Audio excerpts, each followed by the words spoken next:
Welcome to Beyond Abuse channel.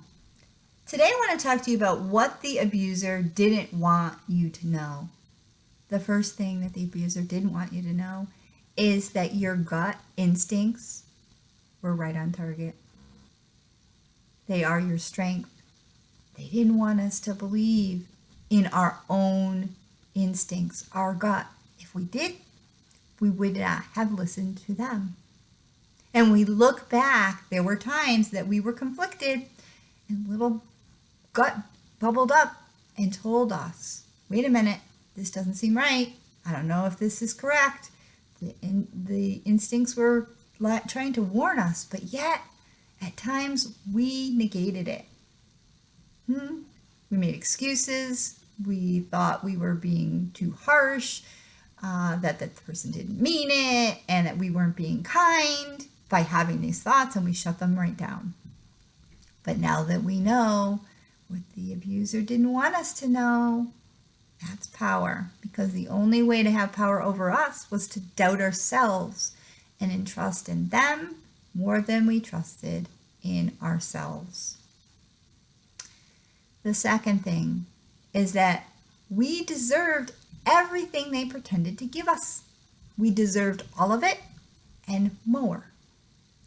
What do we know about the narcissist or the abuser, or we're learning, is that they don't give us more than they have to. So deep inside, they knew that we deserved at least those things that they had to pretend to give us. Otherwise, they would never get us. It would never work. So deep inside, they believed that you deserve these things. But we often have not believed that we deserved them. And that we were so lucky to have the crumbs of the things they left us with on a regular basis. So in our next relationships, whatever those relationships might be, we now know what we deserve. We deserve what they pretended to give us. It is possible other people would give it to us. That's why they pretended to give it to you too. But they didn't want you to know that. But I'm glad you know it now. The third thing is forgiving. We forgive to a fault. They knew that. They knew that they could continue to injure and hurt us, and that we would find forgiveness for them. What they didn't want us to know is that that forgiveness needs to be for us, not for them. They were crossing every boundary that should have, could have been there, that wasn't. And that forgiveness for ourselves and not knowing what we didn't know before we knew it. Now we know it. It wasn't our fault. And forgiving us is the process of releasing ourselves from our abuser. That the forgiveness is about the situation and knowing that this person will continue to do the same things in a different package, of course, because they're an opportunist and they mold themselves like a chameleon to every situation. So what we see in the future for them is still a facade. It's just a different facade. And that forgiving us means that we break the ties that we're connected to them, because we don't want to stay connected in any way, shape, or form. We want to sever it all. The fourth one is that we have a huge heart. They knew that we had a huge heart. But what they didn't want us to know is that huge heart needs to extend to ourselves first. Not in a selfish way, but to be looking out to not protect and block it off, but to hold it open for ourselves, for what's best for us, not what's only best for others. They didn't want us to see that. They wanted it to be all for them. All the love goes in one direction. It goes out. It doesn't come back to us.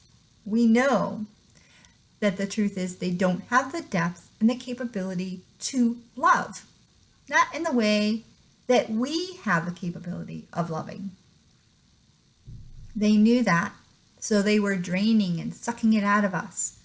And we were forgetting to give it to ourselves back. And we didn't notice that what we were getting were crumbs. And not really any depth of any love, but just emptiness in words and actions that had ulterior motives. And that leads to the next one. Number 5, not knowing the truth. They didn't want us to know the truth. They didn't want us to know the intention that was behind what they were doing.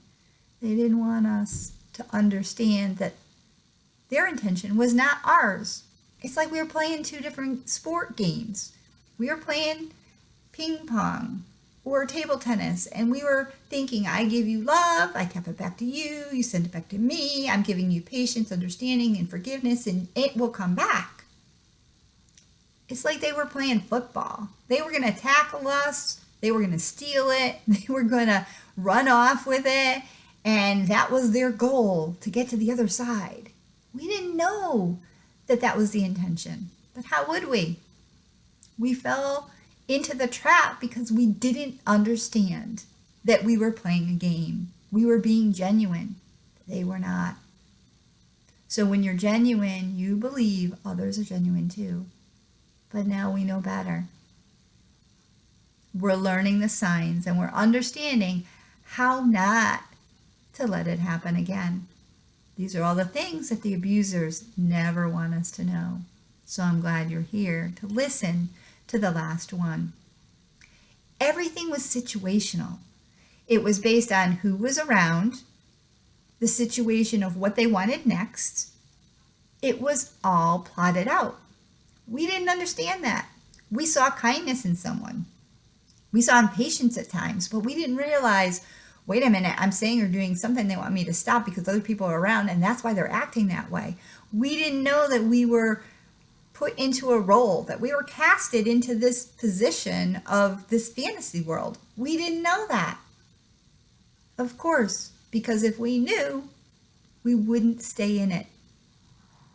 So therefore, awareness is what the abuser didn't want us to know. They didn't want us to know the truth, because once the truth gets out, the gig is up.